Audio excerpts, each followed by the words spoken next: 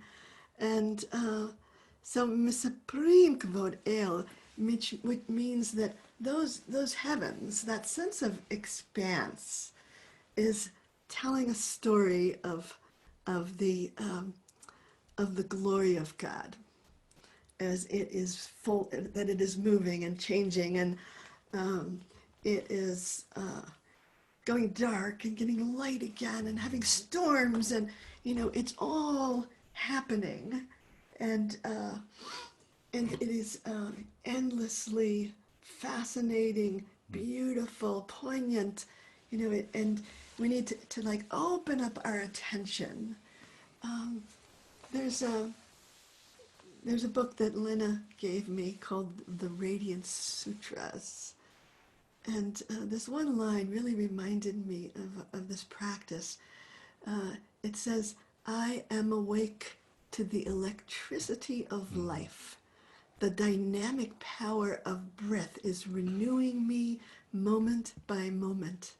Nature is wild and serene, and so am I." And so is this whole world. So it, as I was chanting this, it felt like good medicine for this time, that we need to open up our attention to the wide expanse. So we're going to see if we can tune into the sky and what it is speaking, and how the beloved is speaking to us through all the changes. And that knowing that this, whatever the weather is, this too shall pass. Whatever the world is going through, this too shall pass. And the question is, what will we learn from it? How will we be transformed by it? So there's 3 parts to the chant. There's only 2 of us here. You're going to have to hold one of the parts. So one part says,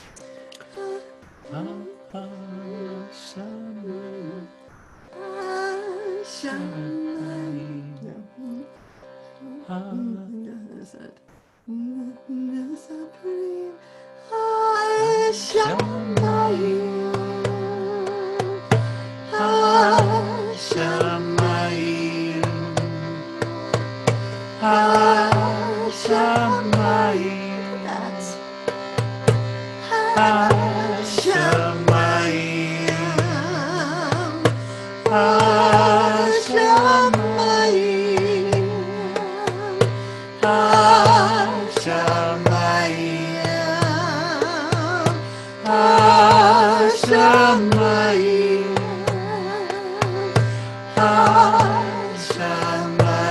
You can keep that going. Hashamayim. Hashamayim.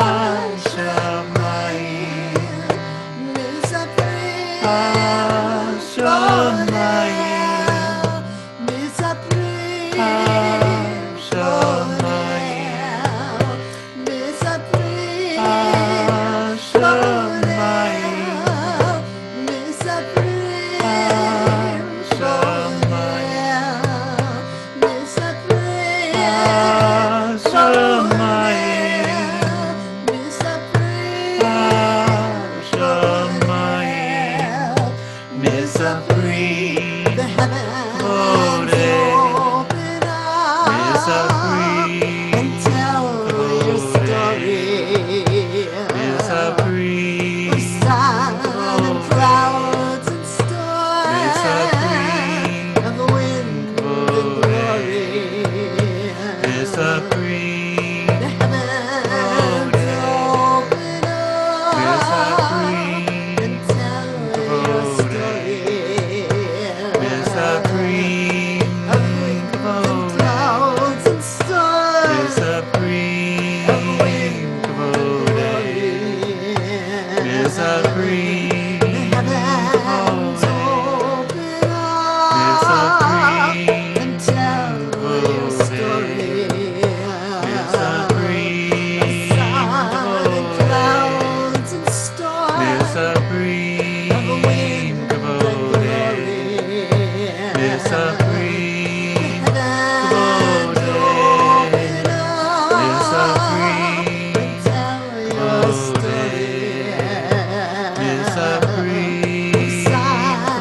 Clouds and storms, of wind and glory.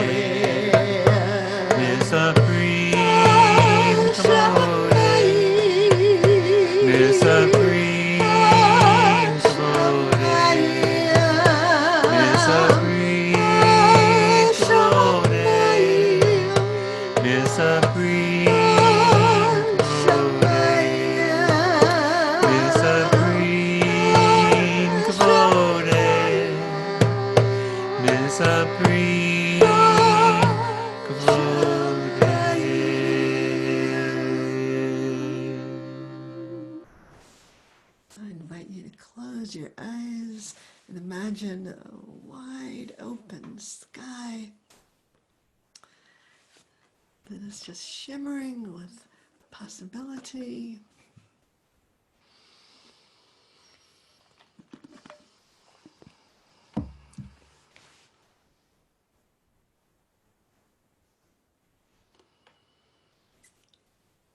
And imagine just seeing as far as possible and as wide as possible. Taking us in that wide expanse, taking us out of our anxieties, our worries, allowing us to relax into that wide expanse.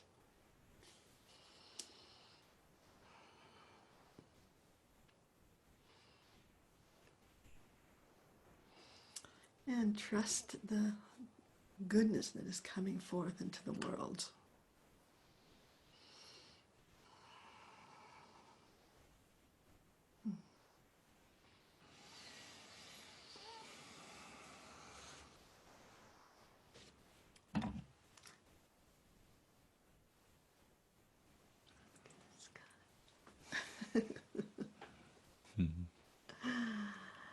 Oh.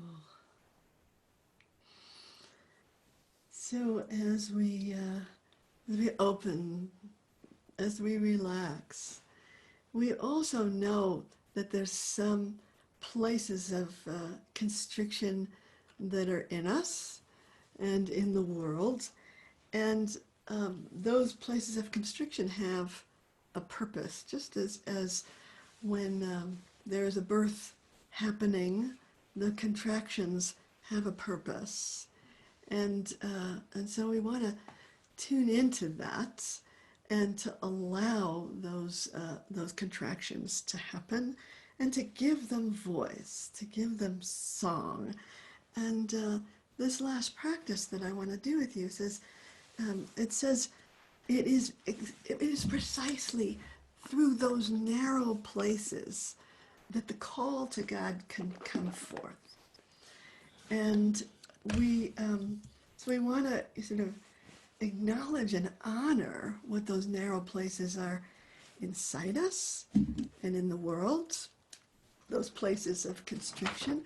But instead of being kind of shut down by them, we let them become the vehicle through which beauty can be created.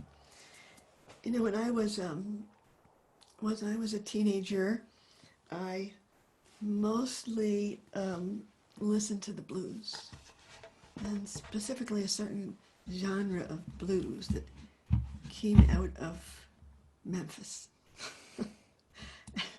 and it touched me so much that there was something that was coming forth from a very narrow place, and it was calling something into the world. There was a beauty in it that really awakened me. That sound of the blues.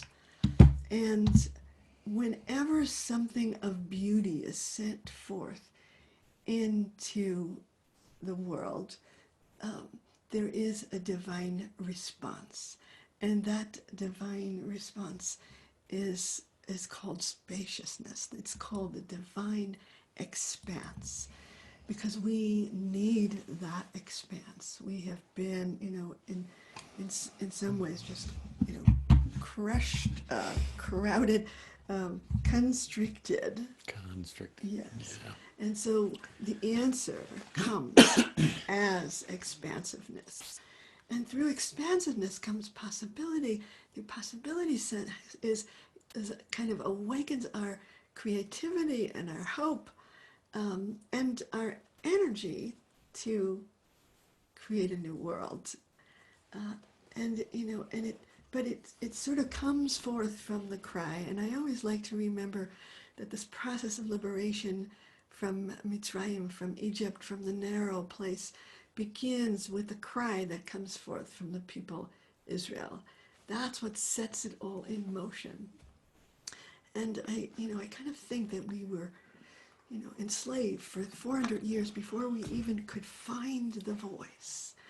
And when we found that voice of the cry, then we then are answered. We are, and the answer is comes as not just that we are free, that we come into covenant, we come into connection with everything that we've felt separated from. And that really is, what that wide expanse feels like. It feels like the remembrance that we're all connected. So I want to do this practice, and to take a moment to look inside and feel like, where is the voice that is coming from this place of difficulty and constriction, the place that maybe has in the last couple days just Freaked out, yeah. Yeah, but we want to give it a voice that really goes, that really is sending forth from those narrow places. And I have the sense that what we're doing is we're coming from the place of mochin de kadnut, small minds, but when the voice can come forth, we are lifted up into big mind, mochin de kadnut. We're lifted up by our own voice into that place of the wide expanse. And from there, I think it's going to be okay. I think so. Yeah. Let's try this practice. hametsa karatia anandi bamirchavia bamirchavia min hametsa karatia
As you bring your attention to the breath, breathe in that wide expanse, let it all fill you.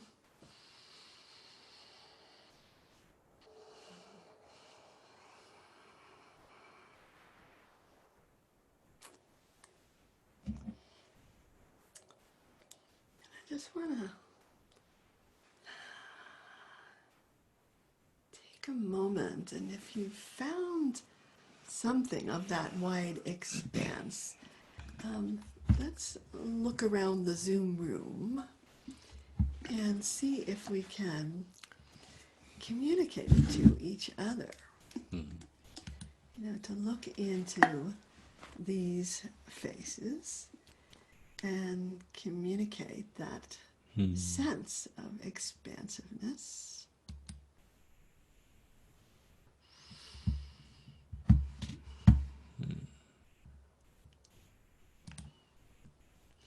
And receive it from each other.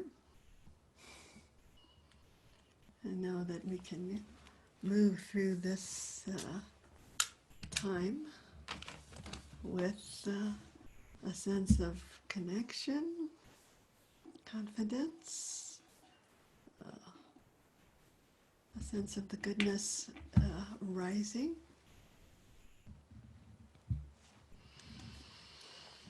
Hey. Mm-hmm. I feel better. Do you? It helps. It does helps. help. It really helps. I want to thank everybody. Just to say, please go to my website. Donate a little amount of money as part of your participation in this, and check out some other things that I'm doing. A Shabbaton in Albuquerque, but it doesn't matter where you are, you can still come. Yeah. And please, sign up for the Love at the Center email, because that's, part of, it doesn't cost any money, and it's part of the curriculum of stepping onto the path of love together. Mm-hmm. And there's a retreat that I'm teaching with Sherry Brown in February. You might want to look into coming to that. And we're gonna, I think we need, it's like we need each other just to be able to check in, to feel like, Yeah. whenever I do a practice and something has shifted in me, when I can just name it, talk about it with somebody else, then it helps to anchor in that, what I've experienced. So I'm going to send us to our... Yeah, those of you that can stay.